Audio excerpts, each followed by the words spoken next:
All right. So we're just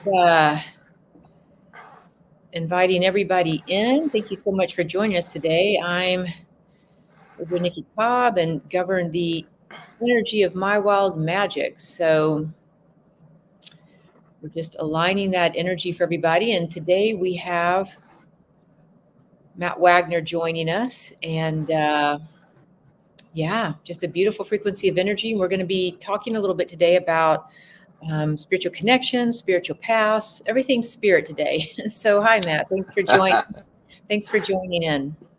Thank you. Thanks for letting me meet you here. Oh, yeah, such a happy thing.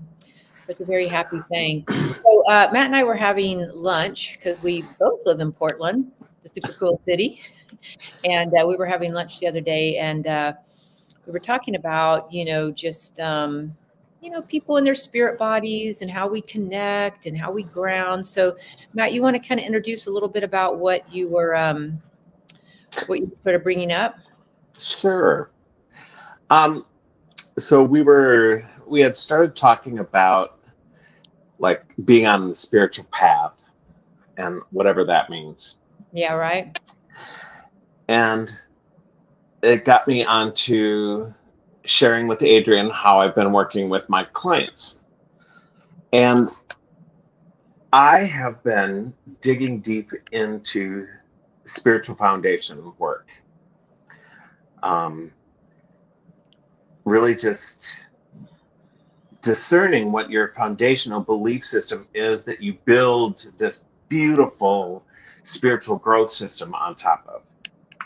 Mm-hmm. So that's That in a that's the nutshell. deep conversation that I would love to hear, More what about. everyone's talking about.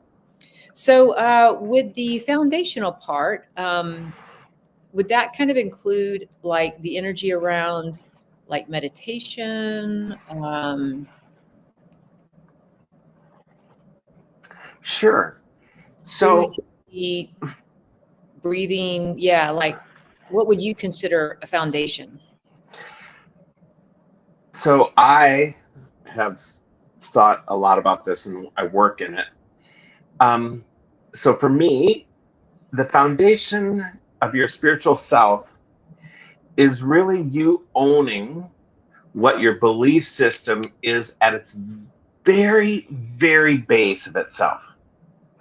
So I went to this reader one time. He was this tarot card, and he called himself like the bastard reader or something because he was just so honest.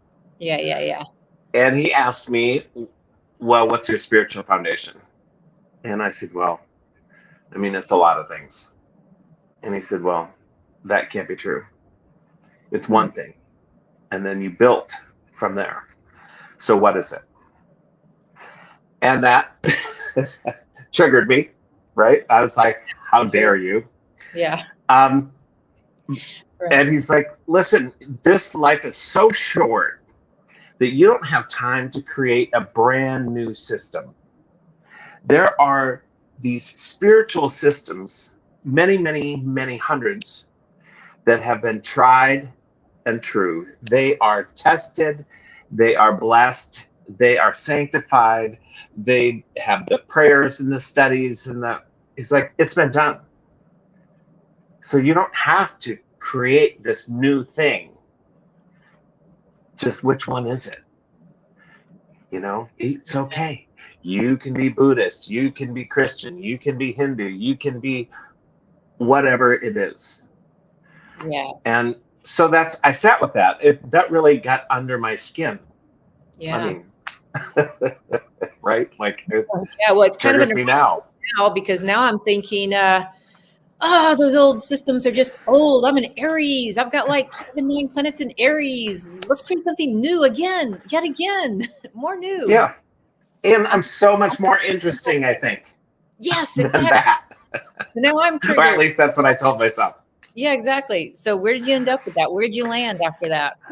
So it's, I mean, I went into a big deep dive for a couple years trying to figure out what is the base, just the base level. Like, And is it really necessary? But how can you build something without a strong foundation? I mean, relationships, it has to be a strong foundation to build the beauty that's going to exist and hold everything that's coming. So I just started looking at, like, is nature my foundation? Is the Pachamama? I mean, am I Christian? I was raised Catholic, and I'm not that. But what am I? And do I have to be anything? So really, So when you're talking about this foundation, you're really saying that it's kind of like the chalice in a way that sort of our spirit can kind of, in human form, kind of rest in, and then we can kind of branch out, like we can grow from that, right? So it's like the foundation, beautiful. your chalice of where your comfort is. Like for me, it might be meditation, could be a foundation, and then I also breathe into my heart a lot. So I feel like my foundation Sure. is like the heart wisdom, the heart math work, that type of, Sure. maybe. In my mind, I see the foundation like four big pillars that are rooted deeply in the earth. And when I am in the center of those 4 points, I feel infallible. I feel like I am in this foundation that can hold whatever comes to me. Does that make sense? Yeah, I mean, yeah, can you kind of see that? yeah. No, I can for sure see those pillars. You're very visual about that. Yeah. So so I'm working with clients now so I'm a spiritual coach.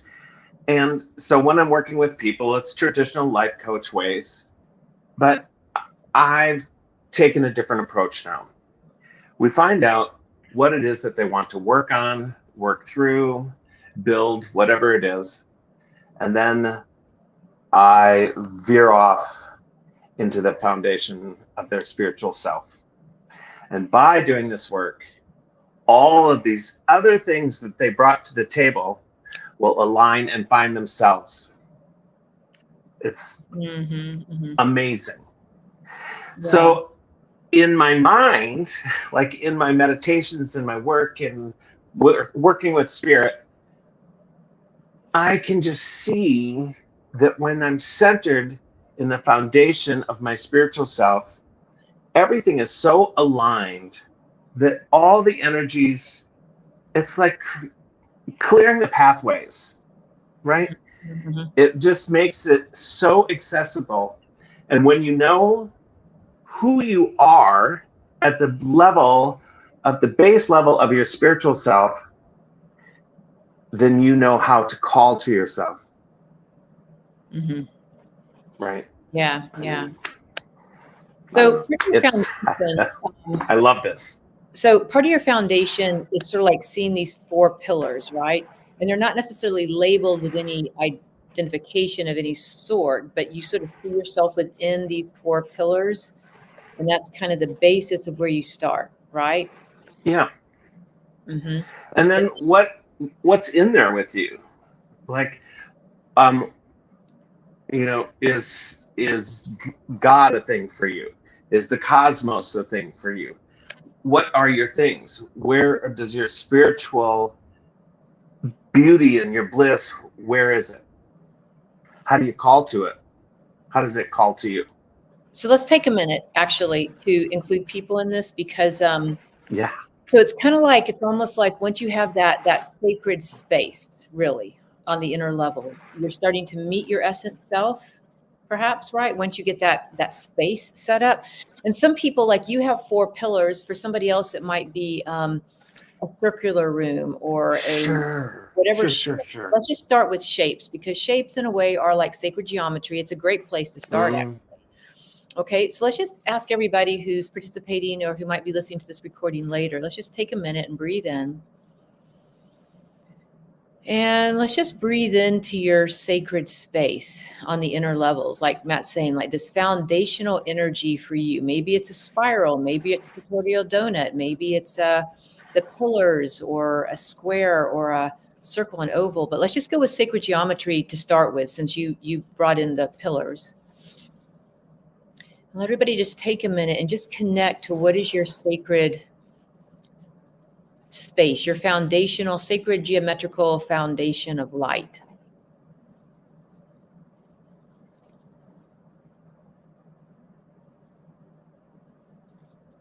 And just noticing whatever comes to you kind of first, what you might either clairvoyantly see, hear, claircognitantly know, sense, or feel. And then from that space, just invite your essence self in, your higher self in. And so, Matt, what would you say, like, if somebody was going to breathe into that space, what would you say next? Like, what would you have them do? Oh, I would have them see themselves in the center of that space. And I would have them, just like you're doing, calling out to the divine and really centering that space within itself, inside you, right? So seeing you inside it and it inside of you. Yeah, it's a powerful shift right there, to see it inside of me. Like, this is the center of everything you are.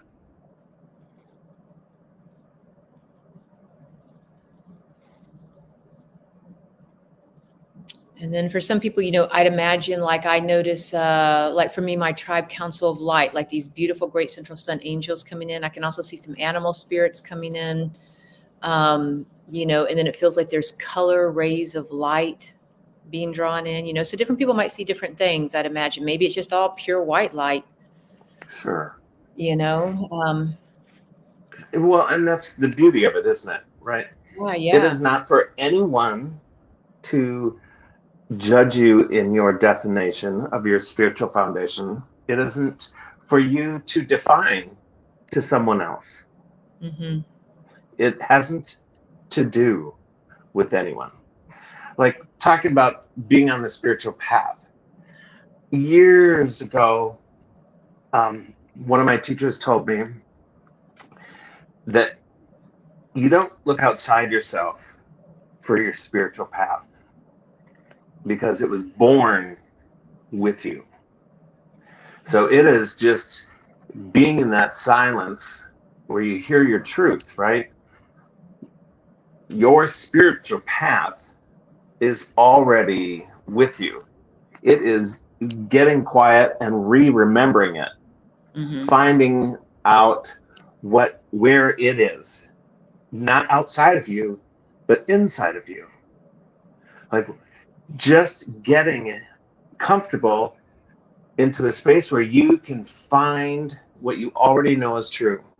That's why on the outside, when there's spiritual things, religions, whatever it is happening, you're taking yoga, you're taking breath work, some of these things resonate so deeply and beautifully with you because it already exists there, right? It has found itself back home.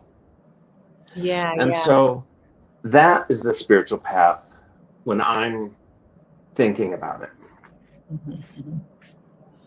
So, it seems as though also the other thing is that when people access this sacred space inside of them, like this spiritual foundation, it seems like it does sort of create an inner strength, like a container, an inner strength, to where maybe you wouldn't give your power away to a spiritual teacher, a religion, a guru, a yogi. Like, you can benefit from anything, right? But at the same time, you're not really giving your power away to something. Like, it seems like you know yourself so fully that you wouldn't be giving yourself away as a foundation like that, right? It's like I can feel it inside of me working, and I'm like, whoa. The other thing I'm noticing as I'm doing this with you is how powerful it feels. Like so often, like, because I'm very highly emotional and I make decisions more emotionally, in some of the human design work, right? I'm finding from this place, it's coherent. Like I feel coherence, so that my brain is actually tuning into a higher thing versus reacting to my emotions. Mm, So I that's love that. and so I feel powerful in the sense that I wouldn't have to run to go be healed, or run to go be fixed, or run to go get an answer. It's like I don't feel like I'm noticing it's handling some of the fear, the anxieties, the tiredness, anything that might be there. I'm noticing it's just like it's almost like it's almost like plugging directly in to like a Right. source energy in my human body, and just giving myself a shape to kind of visualize it. And so there it is, right? Yeah. There is the alignment, Mm-hmm. right? So that's exactly what I'm talking about when you get into that center space, and it feels like it just clears the paths, right? The angles are all so precision, it seems. I like the energy can just find you. So it's coherent and it's in universal flow. So now also I'm finding that there's this conservation of energy, because a lot of times I'm out doing stuff, but in this energy, I feel a little bit more like sitting. Like you said, things will actually be magnetized into my field instead of me having to run out, which is a very Western ideology way of doing things, right? We're going to go chase our Right. spirituality down versus just being the foundation of it and let life come to us. Yeah. And that giving away your power, it makes me think of, I saw Jesus in a meditation one time, and he told me, I know that you love me, but don't lose yourself in me. Mm-hmm. And I could just hear like all that teaching of how I was raised, give yourself to Jesus, which is fine if that's what you do. But he's like, that, you don't need to do it, Matt. Just, and he also told me, quit trying to be who you are and allow yourself time to become who you are. Yeah. And so that become, it comes to you. Mm-hmm. Yeah, yeah, yeah. And so this is also probably a good time to kind of tell people a little bit about what you do. Like what's your jam? Like, what do you do actually? You know what I mean? A lot of different things. Right. But, yeah. So tell Um, people a little bit about the work that you do. so ultimately, I just love helping people like the rest of us that are drawn to you. We're all just trying to do this work that matters. Um, and the way I do it, I have studied a lot of things and gone a lot of places. But ultimately, my trick bag is I'm a medium, and I have this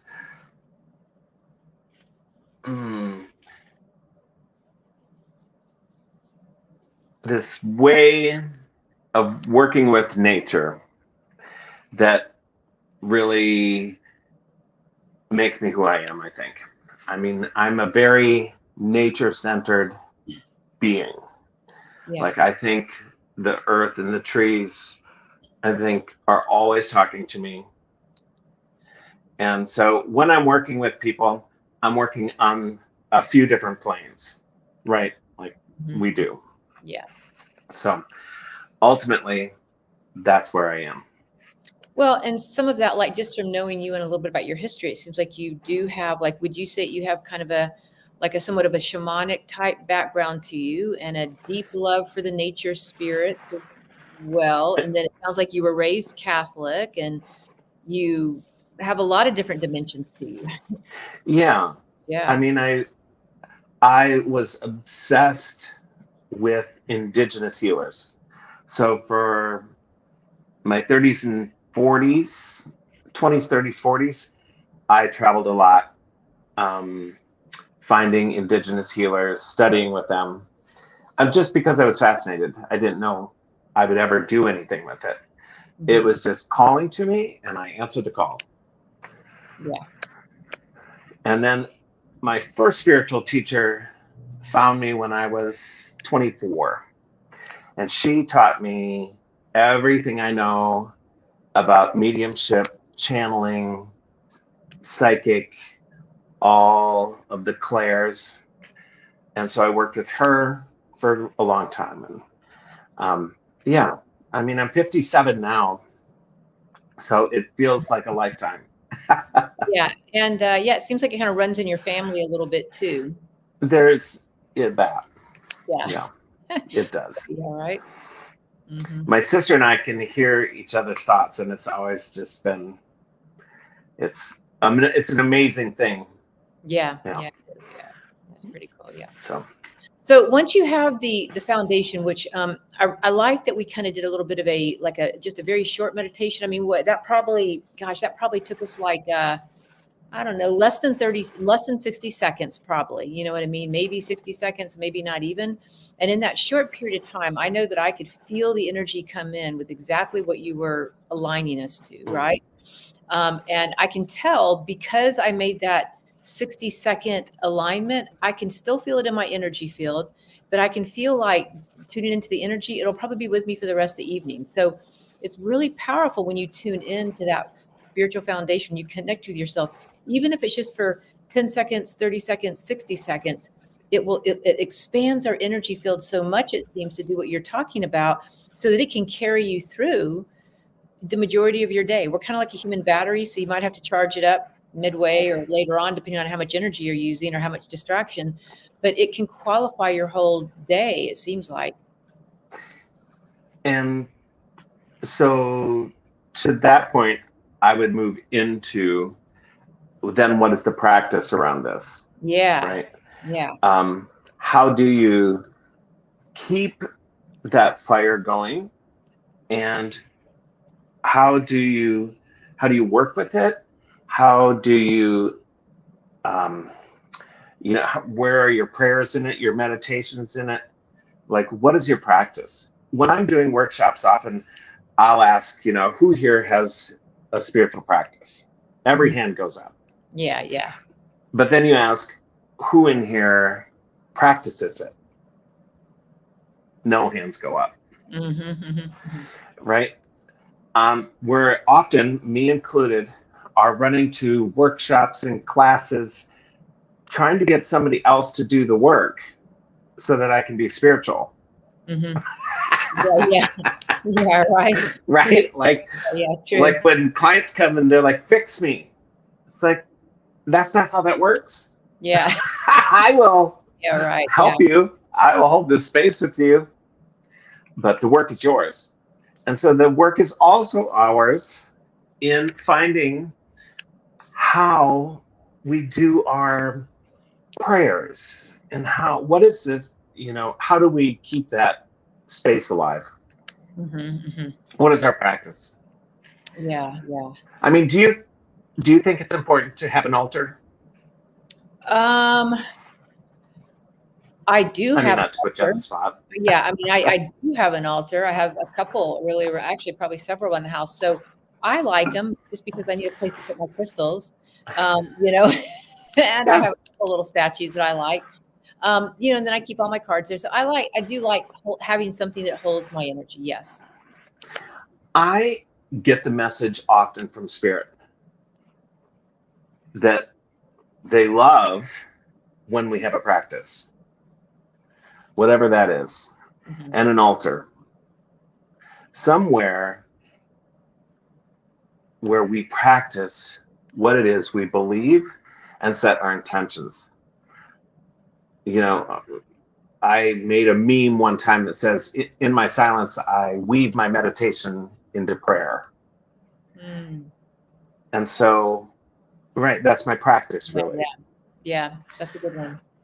So do you have a practice? Like, I find it definitely do practice. Yeah, I like to have it scheduled.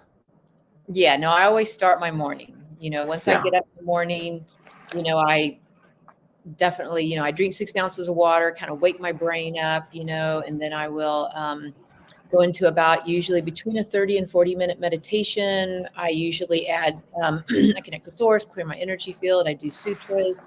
Then I go into the Tibetan five rites, you know, the Tibetan five rites and some yoga. I do some walking. So, you know, and it's every single morning. You know, I also have juicing. So I have a very kind of disciplined practice that I've done for about 30 years. I mean, it's pretty much daily rhythm. That's so Like, beautiful. I just wouldn't feel, I don't feel good. I don't feel whole. I don't feel right if I don't do at least the bare minimum of Tibetan five rites and at least even maybe 20 minutes of meditation. Like that's my bare minimum. Bare minimum, you know? Yeah. And I think while we know we should do it, a lot of people don't know what to do, how to do, when to do. I mean, I get questions all the time from my clients. Mm-hmm. I'm always trying to help them create that space where they can find their own way of practice. Yeah. Yeah. And I like for me, I really like the Kelly Howell, you know what I mean, in terms of doing some of her meditation music when I meditate. For one, it kind of times me, I don't have to think about the time.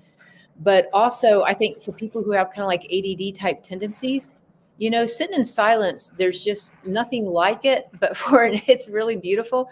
But for people with ADD, a lot of times I think that the hemi sync, the music that has like the beat to it, stuff like that, you know what I mean? I find it to be super, super helpful as a tool, especially if people are just beginning.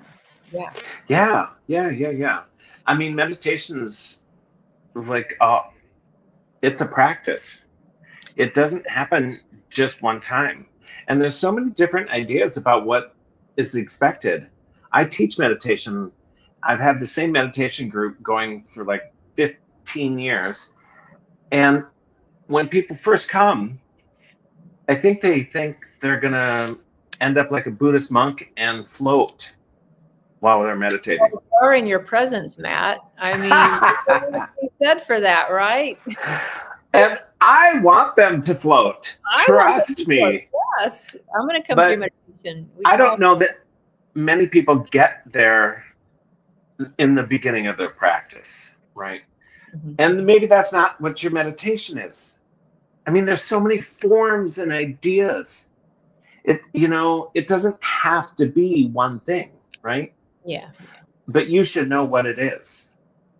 You should know what you will expect. So let's look at this then. So really your spiritual foundation is more like a connection to just like a sacred space on the inner levels, let's say, with your essence self, that you visualize yourself in the middle of this space. And then that space is also inside of you. So that's like a foundation because you're making a connection to your own essence self and divine self. Because a lot of times I think we do want to meditate out here versus in here. So that kind of remedies that problem right from the start, what you're talking about with the foundation. My first spiritual teacher, Miss Ada, would say all the time, "Oh, Angel, you need to get back in your body, honey. You're always way up here. Let's not." Yeah, right. And then so once you've got the foundation, which is like that 30, 60 second process of just breathing in, you imagine whatever, let's say sacred geometrical shape, right? Just to give people like an energy, to relate to, that you see yourself in the center of it and you see it in the center of you. You just breathe into it. Is that like I'm saying that? Fantastic. Okay. Yeah. All right. So then from there, once we have that foundational piece, which that connection, that coherence already is just like, oof, I could stop right there. I could be good the rest of the day. Right. But now we're talking about once you have that intimate connection with self, then you go into a practice. I pull angel cards. I light incense. I take to music. I do rhythmic breathing. I bless my day, whatever. Yeah. That would be the next step, is one of those tools, right? And one of the things about getting to this spiritual center, right? Your foundation is really discerning what you know and what you believe. Like, I can't believe how many people I asked, so do you believe in God? And they can't answer. And maybe they don't need to. But for me, I need to know where I am. I need to know how I believe, what I believe. Mm-hmm. So I need to know, so I know I work with. Yeah. And it doesn't matter. I mean, you don't need to believe in God. None of this. Like, I also work with fairies, and I work with a lot of beings. So, right? But yeah, so many people that I work with can't tell me what they believe. And a lot of my spiritual friends who have great practices and businesses, they're like, you don't need to. You don't really need to know. But for me, I do. Yeah. I like that. I like you, do work with a lot of different beings, and I relate to them in a certain way, and I call in like the rays of creation or the ascended masters or angels. And I too kind of like having a more personalized relationship. And I do know people who just like to sit in that quietude, Sure. where they're just going into that infinite space, which is its own really cool thing too. Just maybe a different way that their brain works as well. That's a beautiful thing, right? Yeah. Like to go into that space. But when you're talking about growing your spiritual self, creating more for your spiritual self, right? You have to know what you're creating. You have to know what you're building. You can't remodel a home where you don't know the address. You can't go prune a tree if you don't know where the tree is. Yeah, yeah. Like, how do you build on something that you don't know what it is? Right? Yeah. I mean, I don't mean to get preachy, but like, I love this work. Yeah. I love this discerning and digging deep into where your spiritual self is. Mm-hmm. Okay, so let's say we get into a practice. And so are you kind of recommending to people, like once they get their essence self, do you feel like once they connect inside their sacred space, that they would be they would naturally gravitate, like maybe they had a past life as a Zen monk, or maybe they had a past life on the mountains of India, or they met a certain ascended master, or different retreats or service work that they've done, or like, do you think that just, they get naturally unravels outside of childhood beliefs and outside of whatever the culture is doing?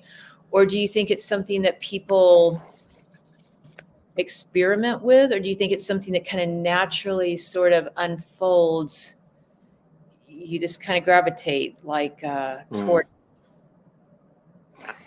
like, because you're finding yourself when you make that connection. Yeah. Beautiful, beautiful questions. So I think it's how deep you are in your practice, right? And where you are in understanding what's happening within that space, right? Because it does naturally give itself. I mean, it shows that to you all the time. I'm sure it does to me all the time. I will have clients that say, God, I wish I could see the way you see when you're meditating. And I always say, you don't know how I see.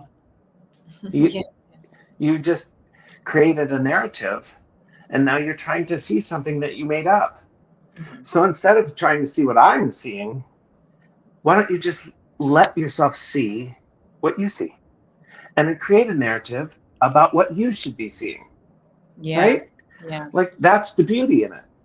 And when that practice goes and goes, and you start knowing what you see in that space, more comes, right? That is the truth.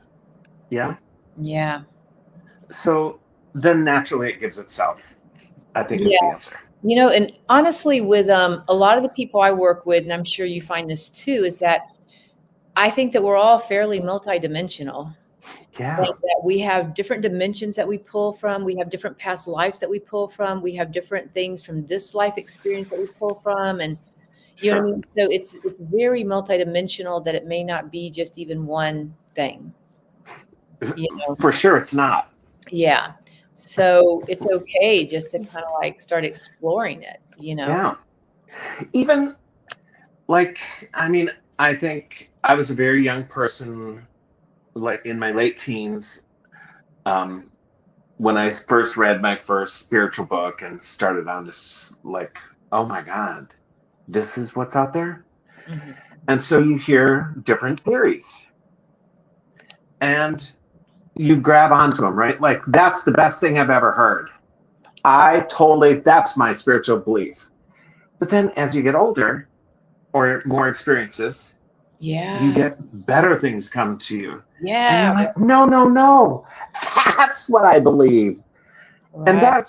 that's the gift of spirituality to me, Mhm. right? That it Yes. constantly is growing. And Yeah. again, you know what your truth is by the way it feels Mhm. inside of you. Mhm. Yeah. And so Yeah. what about that? That's another thing about discerning. When you ask people how they feel, most people that are asked that question cannot answer because they're not used to feeling, Mhm. right? Yeah. Yeah. So, I mean, there's a lot that goes into this. Anyway, I Yeah. get going. No, you got it. You got it. So if there's any recommendations that you would recommend to people about this next step, then like, so based on their spiritual foundation, it could be as simple, and let's just do it again one more time in case anybody missed it or they're catching it later. So let's just breathe in, right?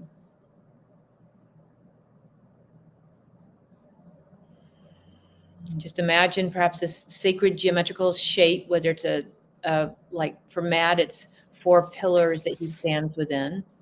For me, it's a bit of a vortex of energy.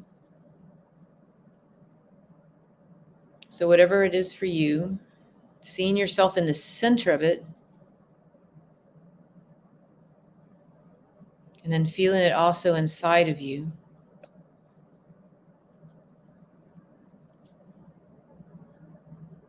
Just letting yourself be really connected to that spiritual foundation of yourself.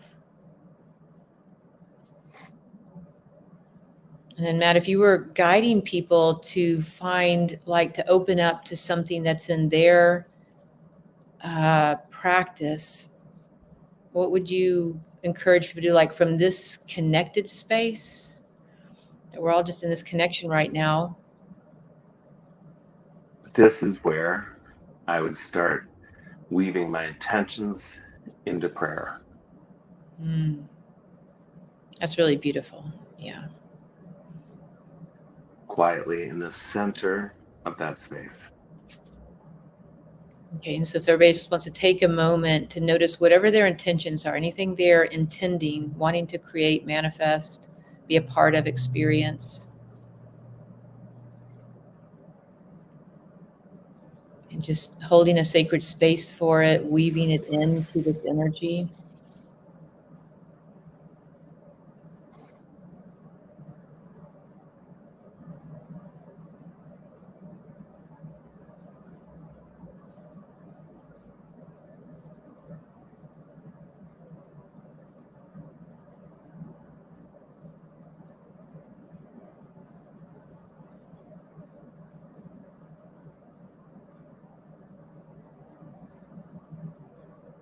And just feeling how the whole universe is just like it's listening. It's the neatest feeling, actually.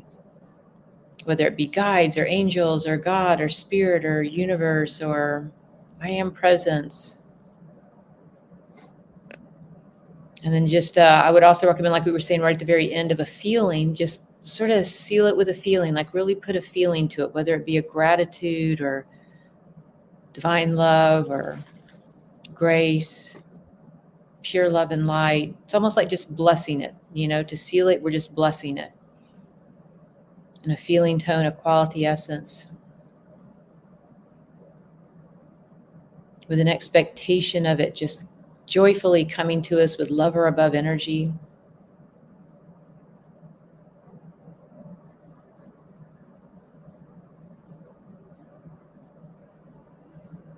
And then the next thing I'm noticing, Matt, which is really cool, is like I find like what just kind of clicked into place after doing that second part. Like we did the foundation part, right? And then we started weaving, the energy in, the intention into the prayer, right?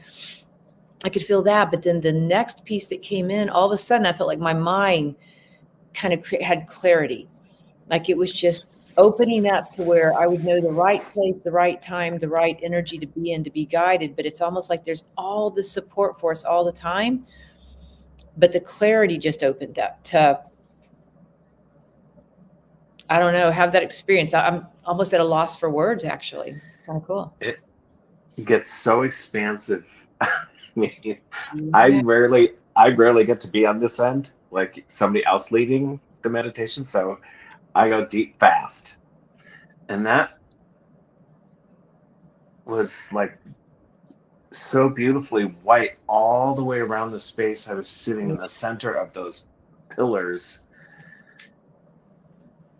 Yeah, I can't. That was, things were happening. I could hear things and see things. I Well, mean, there's really, like when you enter into quick. that, like the interesting thing about being in human, we have time and space, but when you enter into these type of spaces, there's no time and space. It's None. of all possibilities and potential. So it's a very unique energy to enter into, but wow, it's a beautiful gift that I feel like you brought us today. Oh, thank It's you. really beautiful. Is there anything that you would add to it before we close with everyone? I would just say, like, protect that space, honor that space, and really spend time with yourself on how you can build a practice around honoring that space. Mm-hmm. Yeah. Yeah, I love that. Yeah. Well, gosh, that's pretty beautiful. And I just feel like blessed. Like I feel like I could just be floating about now. So I think that that we all could just be hovering right now. So thank you. Well, it was just a great honor to have you on today and a real blessing. Thank you. I hope to have you back on, and yeah, we'll I look continue forward to it. doing. Okay. All right. Well, everybody have a great rest of their morning or afternoon or evening, wherever it is. And may you be blessed in your spiritual foundation. We love it. Yeah. Thank Okay. you.